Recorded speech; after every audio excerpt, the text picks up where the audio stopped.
الحمد للہ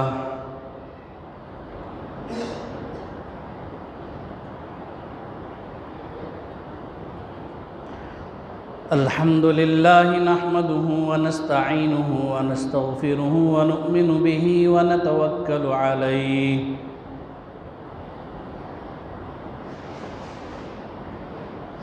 ونعوذ باللہ من شرور انفسنا ومن سیئات اعمالنا من يهده الله فلا مضل له ومن يضلله فلا هادي له نشهد أن لا إله إلا الله وحده لا شريك له ونشهد أن سيدنا ومولانا محمدًا عبده ورسوله أما بعد فأعوذ بالله من الشيطان الرجيم بسم الله الرحمن الرحيم إن الذين آمنوا والذين هاجروا وجاهدوا في سبيل الله أولئك يرجون رحمة الله وقال النبي صلى الله تعالى عليه وسلم إنما الأعمال بالنيات وإنما لكل امرئ ما نوى فمن كانت هجرته إلى دنيا يصيبها أو إلى امرأة ينكحها فمن كانت هجرته إلى الله ورسوله أو كما قال صلى الله تعالى عليه وسلم صدق الله العظيم وصدق رسوله النبي الكريم ونحن على ذلك لمن الشاهدين والشاكرين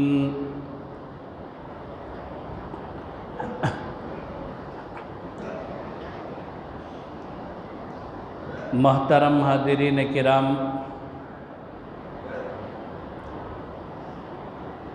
عزیز نوجوان دوستو، بزرگوں،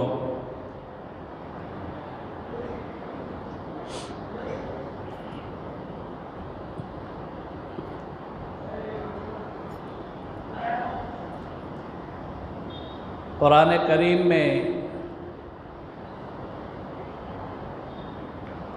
حضرات صحابہ اکرام کے دو طبقے بیان فرمائے۔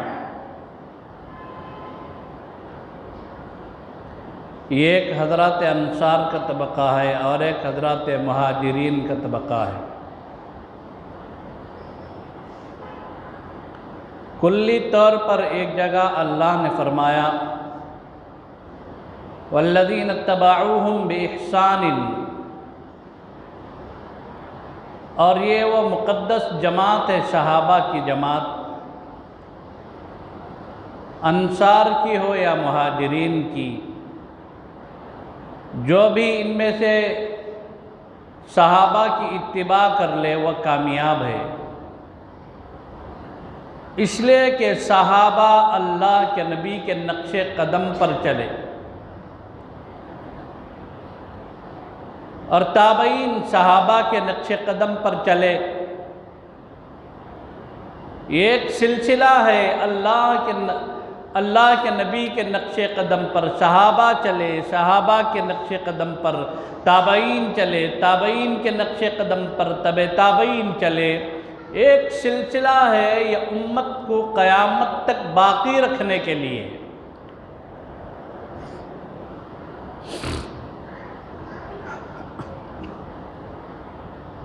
میں نے قرآن کریم کی جو آیت پڑھی، اللہ تبارک و تعالیٰ نے ہجرت کرنے والوں کے سلسلے میں اللہ نے جو بیان فرمایا وہ چند باتیں مختصراً میں عرض کر دوں۔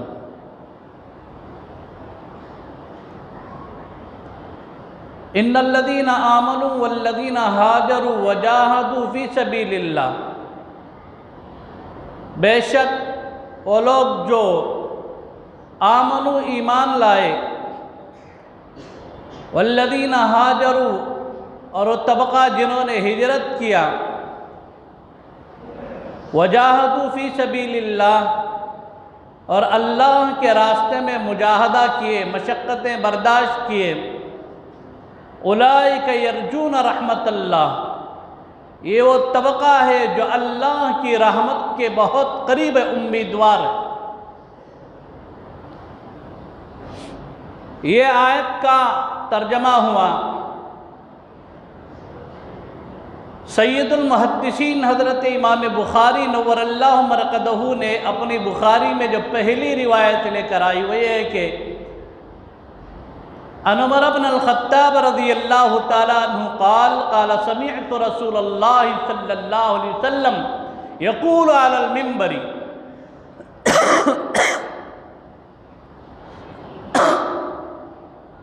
حضرت سیدنا عمر فاروق رضی اللہ تعالیٰ عنہ سے روایت ہے، سمعت میں نے سنا اللہ کے نبی سے، قال فرماتے ہیں علی المنبر، منبر پر بیٹھے ہوئے تھے، انما الاعمال بالنیات، اعمال کا دار و مدار نیتوں پر ہے، وَإِنَّمَا لِكُلِّ امْرِئٍ مَّا نَوَىٰ، اور جزینیست انسان جس چیز کے لیے نیت کرتا ہے، فَمَنْ كَانَتْ ہجرتُهُ إِلَىٰ دُنْيَا يُصِيبُهَا، الفاظ روایت ہے کہ جو آدمی ہجرت کرتا ہے دنیا کے لیے، اللہ اسے اس کی برکت سے دنیا دے دیتے ہیں، حالانکہ ہجرت کا یہ مقصد نہیں ہونا چاہیے، اور ہجرت کا یہ مقصد ہے بھی نہیں، باوجود ہے کہ جو آدمی ہجرت کر دیتا ہے، ایک گاؤں کو چھوڑ کر دوسرے گاؤں چلا جاتا ہے، ایک علاقے کو چھوڑ کر دوسرے علاقے میں چلا جاتا ہے، ایک جگہ کو چھوڑ کر دوسری جگہ کو چلا جاتا ہے، فمن کانت ہجرتہ الی دنیا، جو آدمی دنیا کے لیے ہجرت کرتا ہے، یصیبھا، آقا علیہ السلام نے فرمایا کہ اس کو پا لیتا ہے، اس لیے کہ جو تمہیدی جملہ اس حدیث کے اندر وَإِنَّمَا لِكُلِّ امْرِئٍ مَّا نَوَىٰ، ہمارا ہر عمل کا دار و مدار نیت پر ہے، اور جو ہماری نیت ہوگی اللہ عطا فرما دیتے ہیں۔ دنیا کی تحصیل کے لیے، دنیا پانے کے لیے، دنیا کمانے کے لیے ہم لوگ اپنے علاقے کو، اپنے خاندان کو، اپنے قبیلے کو، اپنے رشتہ داروں کو چھوڑ کر جب سعودی عربیہ میں چلے جاتے ہیں، انگلینڈ میں چلے جاتے ہیں، انڈونیشیا میں چلے جاتے ہیں، دیگر ممالک میں چلے جاتے ہیں، فمن کانت ہجرتہ الی دنیا، اس کی ہجرت تو ہے لیکن دنیا کے لیے ہے، اس کی غرض دنیا ہے، یہ پیسہ کمانا مقصود ہے، یہ ماں کو چھوڑ رہا ہے، باپ کو چھوڑ رہا ہے، یہ خاندان کو چھوڑ رہا ہے، یہ قبیلے کو چھوڑ رہا ہے، یہ پورے کا پورا اپنا گھر کا اسٹاف، خاندان، قبیلہ سب کچھ چھوڑ کر چلا جا رہا ہے۔ اللہ کے نبی نے فرمایا اس کی نیت وہی ہے اور وہ پا لیتا بھی ہے، جس کی نیت سے جا رہا ہے وہ پا لیتا ہے۔ دیکھیں آؤٹ آف میں جانے والوں کی حالت، ایک تو وہاں کی مشقتیں، صعوبتیں، اور دوسرا مسئلہ ہے کہ دنیا کمانے کے لیے ہم چھوڑ کر چلے جاتے ہیں، دنیا تو مل جاتی ہے لیکن ہماری آخرت برباد ہو جاتی ہے۔ جس باپ کو جوان بیٹے کا سہارا محسوس ہوتا تھا چند روپیوں کے لیے، چند ٹکیوں کے لیے، چند پیسے کمانے کے لیے، وہ بیٹا اپنے باپ کے بڑھاپے کو لات مار کر ٹھک کر چلا جائے، جو ماں اپنے جوان بیٹے کی راستے تکتی ہے، اسے اپنی نگاہ شفقت سے اپنی طرف مائل کرنا چاہتی ہے، وہ بیٹا اس کی نگاہوں سے دور، اس کی ممتا سے دور، اس کے آغوش سے دور، وہ رات میں سسکیاں لے رہی ہے، ہائے میرا بیٹا، کاش آج اگر میرا جوان بیٹا میرے پاس ہوتا، کاش مجھے شاید کے دوائی لا کے دے دیتا، آج مجھے پانی پلا دیتا، آج میرے پیر دبا دیتا، آج مجھے پوچھ لیتا مائی تو کیوں کر رہی ہے، تجھے کیا درد ہے، تجھے کیا تکلیف ہے۔ ہائے میرا بیٹا، یہ جو ماں سسکیاں لے رہی ہے، یہ جوان بیٹا دنیا کمانے کے لیے سعودی عربیہ انڈونیشیا چلا گیا ہے، یہ دنیا تو پا لیتا ہے لیکن والدین سے دور رہ کر اپنے آخرت برباد کر۔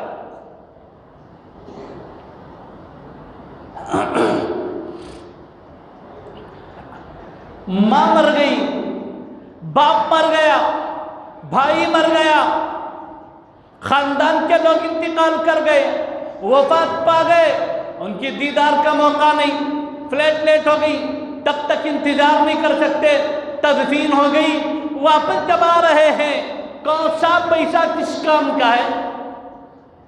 جو باپ پوری زندگی اسے پالا پوسا پرورش کیا، اپنے جگر کا لہو دیا، یہ سوکھ گیا، اپنی جوانی سکھا دیا، اسے جوان بنا دیا، یا ایسا درخت ہے جو تر و تازہ تھا، پھل دیتا تھا، پھول دیتا تھا، یہ اپنی پوری جوانی اپنی اولاد پر نچھاور کر دیا۔ وہ بیٹا جوان ہو کر پیسے کمانے کے لیے اپنی اولاد کے فیوچر میں ماں باپ کو بھول کر چلا گیا۔ فمن کانت ہجرتہ الی دنیا، جو انسان ہجرت کرتا ہے دنیا کمانے کے لیے اسے دنیا تو مل جاتی ہے،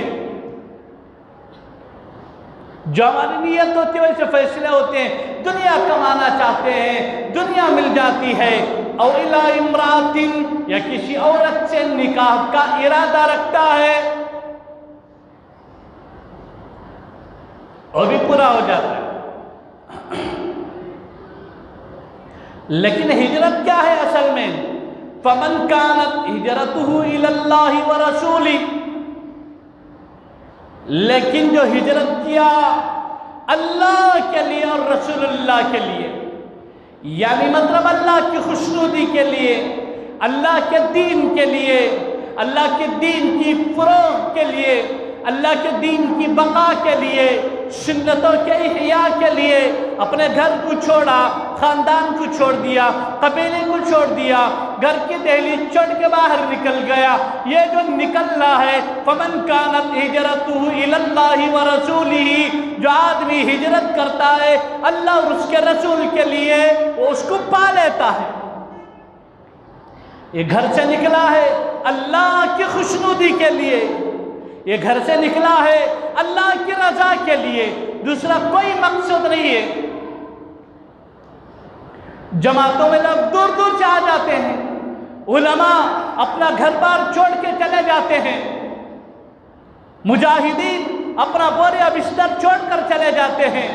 یہ جو جماعتوں کا نکلنا اور چلنا، مجاہدین کا اپنے گھروں کو چھوڑ کر جانا اور دینی کاموں میں علماء کا اپنے گھروں کو چھوڑنا ترک کرنا، فمن کانت ہجرتہ الی اللہ ورسولہ۔ آگے کے جو جملے کی تشریح ہے میں قرآن کی آیت سے کر دیتا ہوں۔ اللہ نے فرمایا اولئک یرجون رحمت اللہ، وہ اللہ کی رحمت کے امیدوار ہیں۔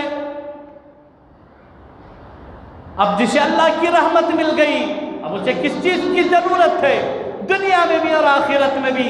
اگر کسی کی دنیا اچھی ہو رہی ہے تو اللہ کے فضل سے، اگر کسی کی آخرت سنور رہی ہے تو وہ بھی اللہ کے فضل سے۔ اگر آخرت میں اللہ کا فضل نہیں ہوتا ہم ڈھیر ساری نیکیاں لے کر جاتے ہیں باوجود کہ ناکام ہو جاتے ہیں۔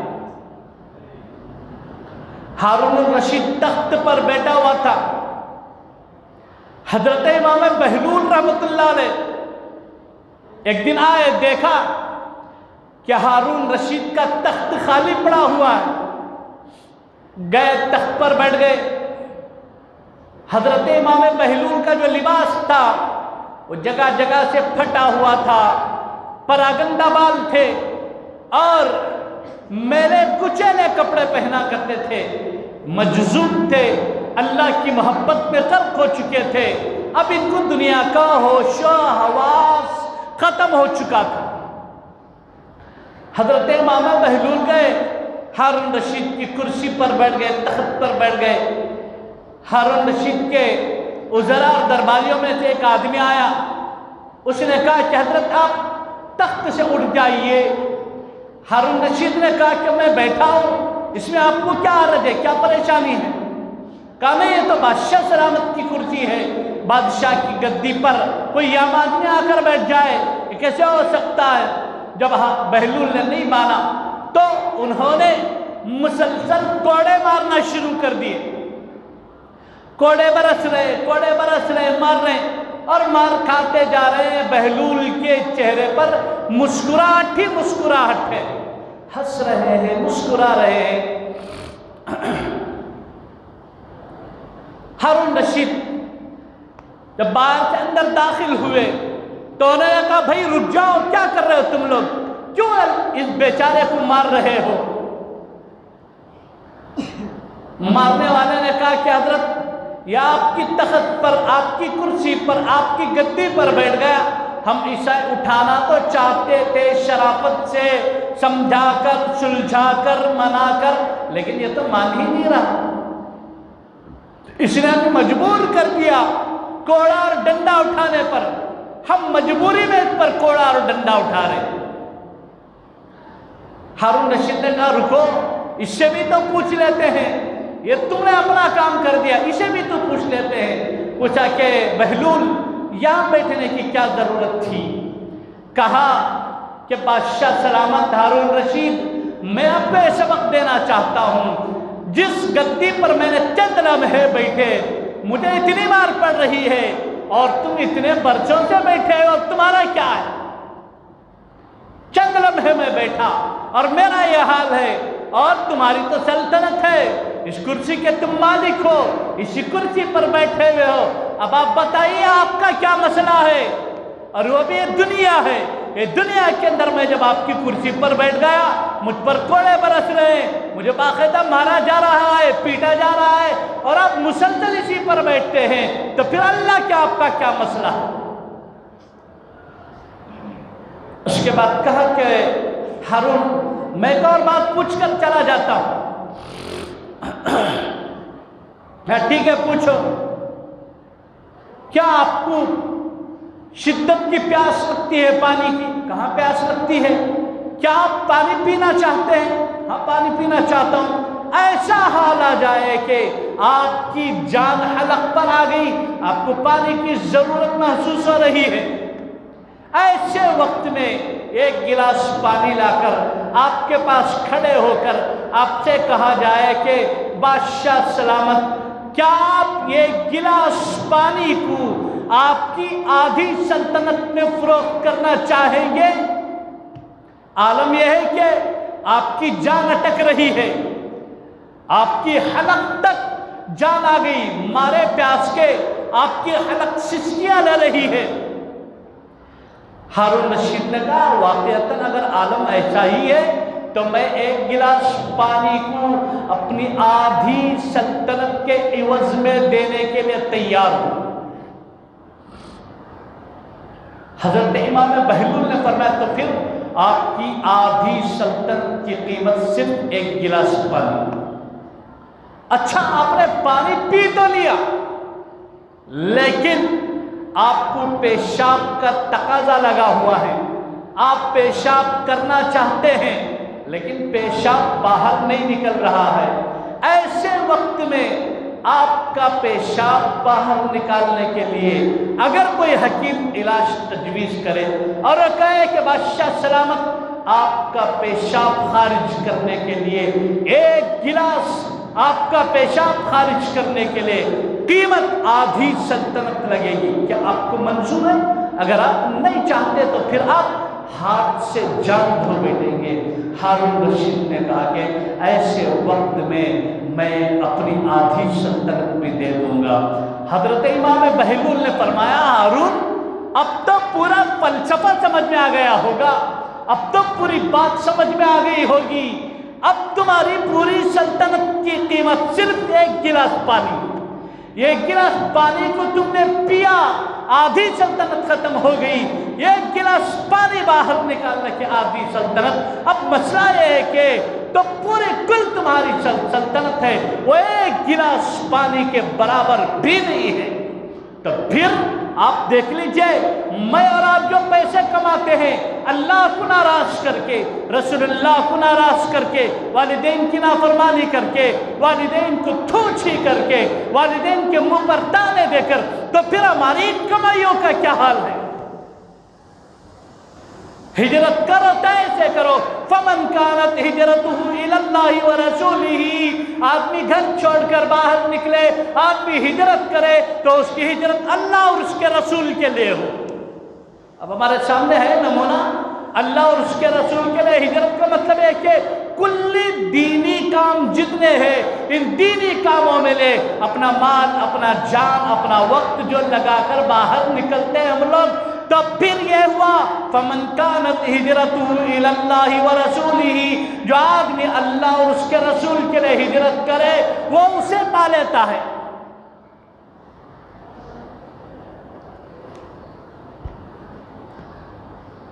ماہ رجب چل رہا ہے،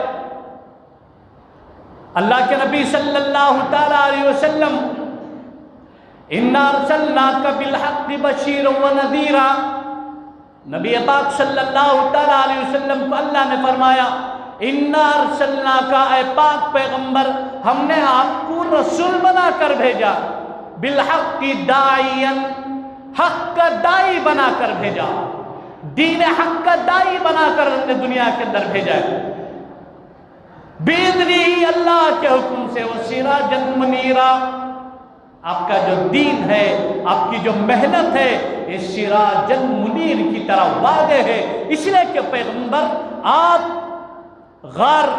آپ جبل النور سے، غار حرا سے اس شمع کو لے کر اٹھے ہیں، وہ شمع اجالا جس نے کیا تھا 40 برس تک غاروں میں، یہی وہ پیغام ہے، اقرأ بسم ربک الذی خلق، خلق الانسان من علق، اقرأ وربک الاکرم الذی علم بالقلم۔ یہ پیغام آنے کے بعد پیغمبر حضرت نبی کریم صلی اللہ تعالی علیہ وسلم اس غار حرا سے باہر آئے، اللہ کا حکم ہوا پیغمبر انذر عشیرتک الاقربین، پہلا کام یہ کرو کہ آپ اپنے خاندان کے لوگوں کو ڈرا بتاؤ۔ اب بتانے کا کیا مطلب، ڈرانے کا کیا مطلب؟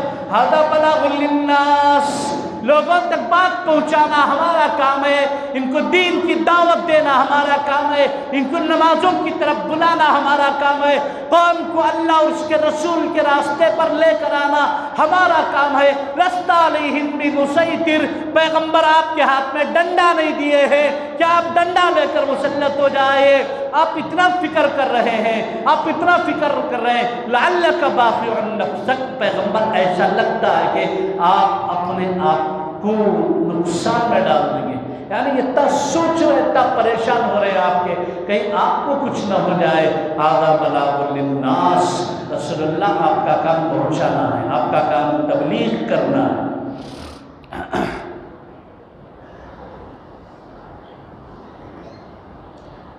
یہ وہ شمع ہے جسے لے کر آقا علیہ السلام 40 سال کی عمر میں باہر نکلے اور لوگوں کو دین کی دعوت کا کام شروع کر دیا، ہر گھر تک، ہر فرد تک پہنچتے، بازاروں میں جو ملتا، چوراہوں پر جو ملتا، چوکیوں پر جو ملتا، اسے دین کی دعوت دیتے، اسے اللہ کا کلام سمجھاتے، اسے اللہ کی وحدانیت کی دعوت دیتے، اسے کفر سے اسلام کی طرف لانے کی پوری کوشش کرتے۔ آقا علیہ السلام کی محنت کا ثمرہ ہے آج پوری دنیا کے اندر، عرب میں، عجم میں، کالوں میں، گوروں میں، جنگلات میں رہنے والوں میں، ہواؤں میں، خلاؤں میں، جہاں بھی اذان کی آوازیں گونجتی ہے، یہ صدقہ ہے میرے نبی کا، یہ اللہ کے نبی کی محنت کی برکت ہے۔ حضور نے جو محنت کی، آقا نے جو محنت کی، اس محنت کے مشن کو صحابہ نے چلایا۔ پھر ہوا کیا؟ اللہ کے نبی صلی اللہ تعالیٰ علیہ وسلم ایک دین کی دعوت کا میدان تھا، اسے لے کر آگے بڑھے، اسے لے کر نکلے۔ اب پھر ہونا یہ تھا کہ جب کلمہ حق کو لے کر ہم باہر نکلتے ہیں، اتنا آسان نہیں ہے کہ ہمارے ایک ہاتھ میں لڈو دے دیں، ایک ہاتھ میں جہانگیر دے دیں، لو بھائی آپ تو بہت اچھی بات لے کر آئے، اسے کھا لو، ایسا تو نہیں ہے۔ پیغمبر علیہ السلام باہر آئے، حضور کے فرمایا پیغمبر یہ میدان چھوڑو، مکے کی حسینہ ہونا تو تم نہ شادی کراتی، مکے کا امیر بناتی، خاندانوں کے بڑے بڑے قبیلوں کے جو رؤساء تھے ان سب کے سر پر تم بڑا بنا کر رکھتے ہیں. آقا نے فرمایا ایک ہاتھ پر چاند رکھ دو، ایک ہاتھ پر سورج رکھ دو، تب بھی میں اس میدان سے واپس پھرنے والا نہیں ہوں. یہ وہ میدان ہے، اس سے میں واپس الٹے قدم لوٹنے والا نہیں ہوں. اب آقا نے جو جملے فرمائے، صحابہ بھی تھے، صحابہ کے اندر جو جذبہ آیا وہ اپنے بڑے کو، اپنے لیڈر کو، اپنے قائد کو، اپنے بزرگ کے تقوی طہارت کو دیکھ کر بعد والوں میں منتقل ہوا ہے. جس طرح قائدین میں تقوی ہوتا ہے، پرہیزگاری ہوتی ہے، ان کے تقوی طہارت کا اثر بات کے ماننے والوں میں ہوتا ہے. اللہ کے نبی کی تہجد کو صحابہ نے دیکھا، حضور کا راتوں کا رونا صحابہ نے اپنی آنکھوں سے دیکھا، اللہ کے نبی کا پتھر کھانا صحابہ نے اپنی آنکھوں سے دیکھا، حضور خون میں لہولان ہو جانا اس صحابہ نے اپنی آنکھوں سے دیکھا. پھر وہ صحابہ پلٹ جاتے دین محمد رسول اللہ سے. یہ کیسے ممکن تھا؟ یہ بالکل ممکن نہیں تھا. اللہ کے نبی علیہ السلام جب اس مشن کو لے کر چلے تو حضور کے پر حالات آئے. اللہ کے نبی نے فرمایا ایک ہاتھ میں چاند رکھ دو، ایک ہاتھ میں سورج رکھ دو، تب بھی میں اس میدان کے واپس پھرنے والا نہیں ہوں. اس منظر کو صحابہ نے دیکھا، اس عظیم الشان منظر کو صحابہ کی آنکھوں نے دیکھا. پھر یہ میدان بڑھتا گیا، میدان بڑھتا گیا، میدان چلتا گیا. رجب کی 5 تاریخ تھی. حالات بہت زیادہ کھڑے ہوئے. دیکھو میں نے جو حدیث پڑھی شروع میں، فمن کانت ہجرتہ الی دنیا، صحابہ کہتے تھے دنیا کا مسئلہ ہی نہیں تھا. یہ بات میں 1400 سال بعد آنے والے مجھے اور آپ کے لیے جملہ ہے، صحابہ کے لیے نہیں. فمن کانت ہجرتہ الی دنیا، جو دنیا کے لیے ہجرت کرے گا یصیبھا، وہ دنیا پالے گا. صحابہ کا مسئلہ دنیا تھا ہی نہیں، دنیا تو صحابہ کے ٹھوکروں میں تھی. ارے صحابہ کا چھوڑو، صحابہ کے جو غلام تھے، صحابہ کے جو ماننے والے تھے ان کا کیا مزاج تھا. حضرت عطا ابن ابی رباح بہت بڑے فقیہ گزرے ہیں. حجاج بن یوسف کے دل میں ایک بات تھی، عطا بن ابی رباح کو پوچھوں دیکھوں کہ کون ہے وہ. گڈے خد کے کالے کلوٹے آدمی، لیکن علمی حلقوں کے اندر عطا بن ابی رباح کا نام گونج رہا ہے. علماء عطا بن ابی رباح کا حوالہ دے رہے ہیں. جیسا آج فرماتے ہیں نا، حضرت امام بخاری نے لکھا، امام مسلم نے لکھا، امام ابو داؤد نے لکھا، امام ترمذی نے لکھا، حوالہ جات دیتے ہیں. اتنی بڑی علمی شخصیت تھی، قد کا گڈا آدمی اور کلر کا کالا آدمی جس کی رنگت سیاہ تھی، کعبے کی طرف طواف کر رہے ہیں. دوران طواف منڈا لگا. حجاج بن یوسف ہاتھ پکڑ کے کھڑا کر لیا، کہنے لگا او تجھے پتا ہے کہ میں کون ہوں؟ کہ کون ہوں؟ جس کے نام سے زمانہ لرزتا ہے. وہ حجاج بن یوسف. عطا بن ابی رباح نے کہا کہ تو حجاج بن یوسف ہے تو میں عطا بن ابی رباح ہوں. جیسے نام سننا تھا، چہرے پر جو غیظ و غضب تھا، جو جلال تھا، ٹھنڈا پڑ گیا. میں نے نام تو بہت سنا ہے اور ملاقات بھی کرنا چاہتا تھا. درمیان میں ایک بات بتا دوں، کعبے کا طواف ایک ایسی چیز ہے، آدمی جو نیت یہاں سے لے کر جاتا ہے اللہ اس نیت کو وہاں پورا کر دیتے. دنیا کا کوئی بڑے سے بڑا عالم، بڑے سے بڑا آدمی جس سے آپ ملاقات کرنا چاہتے ہیں، اللہ تم مجھے اپنے حرم میں ملاقات کروا دے. ایک وقت ایسا لائے گا آپ کی مقدر پر اللہ اپنے پاک حرم میں اسے ملاقات کروائے گا.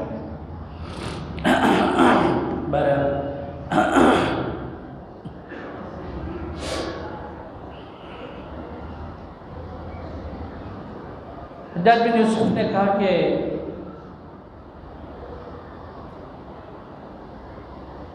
مانگ کیا مانگتا ہے؟ تیرا نام سنا، تیرا قد دیکھا، حیرانی ہوئی، مانگ تو کیا مانگتا ہے؟ عطا بن ابی رباح نے کہا کہ کیا مانگو تجھ سے؟ تجھ سے دین مانگو، یہ تو تیرے پاس ہے نہیں، اور تجھ سے دنیا مانگو، وہ تو میں نے دنیا بنانے والے سے نہیں مانگی۔ جب میں نے دنیا کو دنیا بنانے والے سے نہیں مانگی تو پھر میں تجھ سے کیا مانگوں؟ تو دنیا صحابہ، تابعین، اہل ایمان اور آج بھی اللہ پر کامل یقین رکھنے والے کی جوتیوں کی ٹھوکروں کی دھول کے برابر بھی نہیں۔ علاء الدین خلجی کا دور تھا، حضرت نظام الدین اولیاء کا دور۔ آج جو مرکز نظام الدین ہے وہی تھا حضرت نظام الدین اولیاء کا مرکز۔ حضرت نظام الدین اولیاء رحمت اللہ علیہ بیٹھے ہوئے تھے، علاء الدین خلجی اپنے زمانے کا بادشاہ تھا۔ میں اس واقعے کو تھوڑا موقوف کر کے انشاءاللہ آئندہ بتانے کی کوشش کروں گا، اس لیے کہ وقت ہو رہا، حدیث کی تھوڑا مکمل تشریح کر دیتا ہوں، حتی المقتول۔ تو دنیا کا جو مسئلہ ہے وہ یہ ہے کہ فمن کانت ہجرتہ الی دنیا، یہ تو صحابہ کے سلسلے میں سوال ہی نہیں پیدا ہوتا، اس لیے کہ دنیا کو صحابہ اپنی جوتیوں کے برابر بھی نہیں سمجھتے تھے۔ حلال طریقے سے، پاکیزہ طریقے سے مقدر میں جو ہے وہ آ گیا، جو آ گیا وہ اللہ کی نعمت ہے، اسے ٹھکرایا بھی نہیں ہے، لیکن اسی کے لیے اپنی زندگی برباد کیا، ایسا نہیں ہے۔ حصول دنیا کے پیچھے، پیسہ کمانے کے پیچھے، بڑی بڑی بلڈنگیں، عمارتیں تعمیر کرنے کے پیچھے صحابہ نے اپنا وقت گوایا ہو، ایسا نہیں۔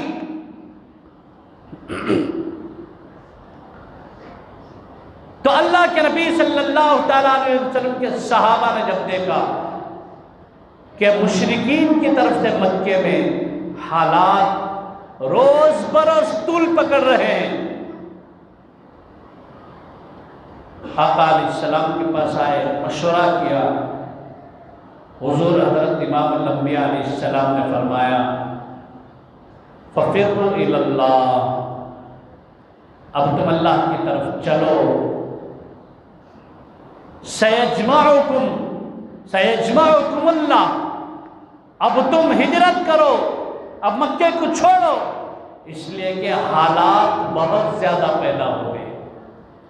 آقا علیہ السلام نے جو حکم دیا، اسی ماہ رجب کی 5 تاریخ تھی، رجب کا مہینہ تھا، 5 تاریخ تھی، آقا علیہ السلام نے فرمایا کہ ہجرت کرو۔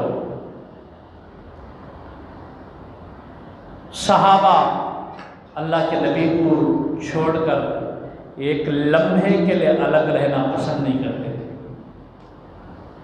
صحابہ کا مزاج نہیں تھا۔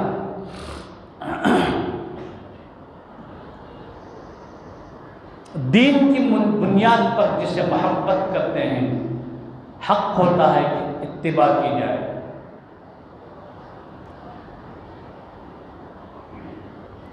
صحابہ کا جو مزاج تھا اللہ کے نبی سے محبت کا، یہ بہت زیادہ شدید محبت تھی اللہ کے نبی سے، اور حضور نے خود فرمایا کہ سَيَجْمَعُكُمُ اللَّهُ، اللہ عنقریب تم سب کو یہی جمع کرے، لیکن اب ہجرت کرو، چھوڑو۔ اب یہاں صحابہ نے جو ہجرت کی ہے وہ ہجرت کون سی ہے؟ فَهِجْرَتُهُ إِلَى اللَّهِ وَرَسُولِهِ، اللہ اور اس کے رسول کے لیے ہجرت تھی، دنیا اور مفاد کا مسئلہ نہیں تھا۔ اب صحابہ کی ایک جماعت، اس میں مرد بھی تھے، اس میں عورتیں بھی تھیں، کوئی ایسی جگہ جہاں پر ہم رہ کر دین کا کام کریں اور دین کے کام میں ہمیں کافر اور مشرکین کی طرف سے حالات پیش ہو۔ ہم نماز کے لیے نہیں جا سکتے، ہم قرآن کی تلاوت نہیں کر سکتے، پورے کا پورا محلہ کافروں کا، صرف ایک گھر مسلمان کا، وہ نہیں چاہتے کہ ہمارے محلے میں مسلمان قرآن پڑھے، اب وہ وہاں سے ہجرت کرے۔ اس کا ہجرت کرنا اللہ کے لیے، اس کا ہجرت کرنا رسول اللہ کے لیے ہے۔ دینی کاموں میں جتنے بھی لوگ اپنے گھروں کو چھوڑ کر باہر نکلتے ہیں، اس کا مستقر موقف یہی ہے، فمن کانت ہجرتہ الی اللہ ورسولہ۔